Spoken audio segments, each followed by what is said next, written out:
This guy emailed me and he told me that he knows and has met the angel of death. It's not like a psychic thing. He said that it's not like he can turn it on and off. It's not like he can ask her when so and so is going to pass away. It's just every time she's shown up to him in his life, something bad always happens. And he doesn't know why she keeps showing up to him, like why he has this ability. So it started in 2011 with his dad.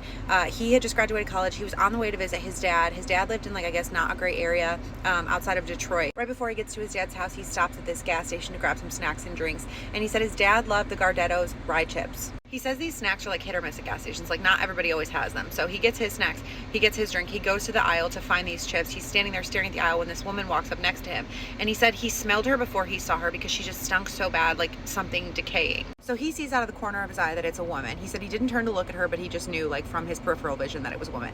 She comes and stands right next to him, like not touching him, but he said that the space between them was like basically like a hair's length. Like she was standing directly next to him and she was staring dead ahead of her, like at the chips. So he takes a step away from her because obviously her being so close was uncomfortable and she stunk.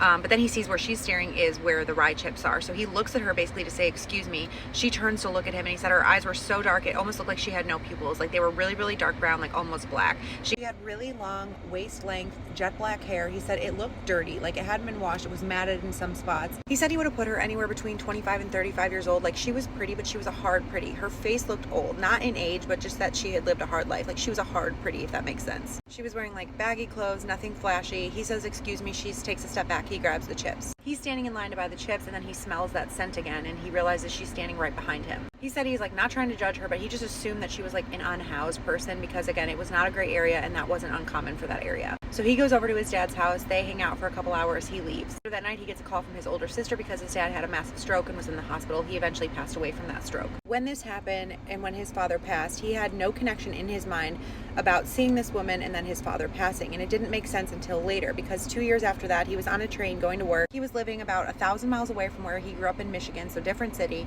And he said he always took the same train to work and from work. And his stop was one of the last along the route. He usually listened to music and read on his commutes. And one day he's headed home from work. It's not a packed train, but at one stop before he got home, a woman gets on and he sees her out of the corner of his eye. She's got long hair. He doesn't look up. He's engrossed in his book. She comes and sits in the chair directly next to him. He doesn't turn to look at her because he thought that would be rude, but he said it was strange because there were plenty of open seats on that train. But as soon as she sits down, he smells something horrible. It's just the smell of decay, and he doesn't put two and two together. So he kind of turns to look at her and he recognizes her from somewhere, but he doesn't initially know where he recognizes her from. She's got dark eyes. She just looks kind of dirty, looks kind of hard, but pretty. She's staring straight ahead. He figures he has just seen her on this train before, so he just tries not to smell her. He goes back to reading his book, and then the train comes to a stop, but it's between stations. The conductor of the train service comes over the PA system and they say that they're going to have a slight delay. The slight delay turns into a very long delay, and eventually squad cars come, ambulances come, and a fire truck comes. And it's eventually revealed, or somebody on the train figures out, that somebody had jumped in front of the train and unalived themselves. Nobody's allowed off the train during this time, but eventually the train starts moving again, and the woman gets up and gets off at the next stop. He didn't see it happen, but obviously he's really sad that night, thinking about how sad that is that somebody felt the need to do that. And right before he falls asleep that night, he has a flash of the woman's face, and he realizes it's the same woman that he saw at that gas station outside of Detroit years before when his father passed. But like, what's he supposed to do with this information? So he just doesn't do anything. He just kind of forgets. And for 4 years, he doesn't think about this woman until one day he's at a grocery store. He comes out to the parking lot. He loads all his bags into the trunk of his car. He gets in. He puts a key in the ignition. He looks up through the windshield. He sees a black car parked in front of him facing his car. So he looks through the windshield, realizes there's a person in the car, and it's a woman with long dark hair. He recognizes her instantly, and he has this instant gut bad feeling because it's the same woman from the gas station the night his father passed, and it's the same woman from the train the day that the guy jumped in front of the train he was on. She's not looking at him though. She's looking out toward the street, toward the intersection that you would have to pull out of in order to leave the grocery store parking lot. He's staring at her for a second and he's like, I have a bad feeling that something is going to happen.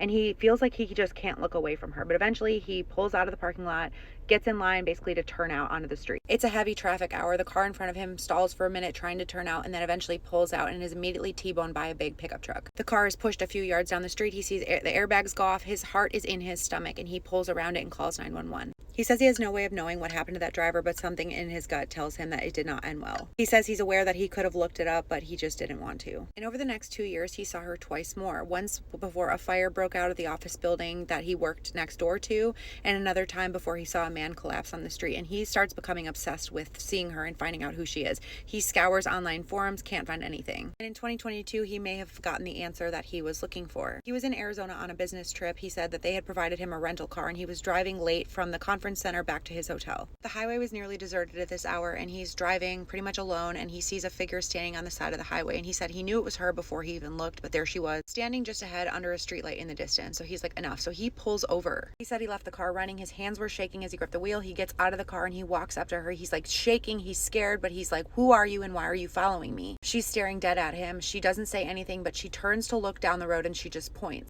He turns his head to look in the direction where she's pointing. When he turns back, she's gone. He thinks he's going absolutely insane at this point. He's like, there's no way I just saw a ghost. Standing on the side of the road, literally just trying to figure out if he's actually going crazy. And then in the distance, he sees a pair of headlights that are barreling toward him.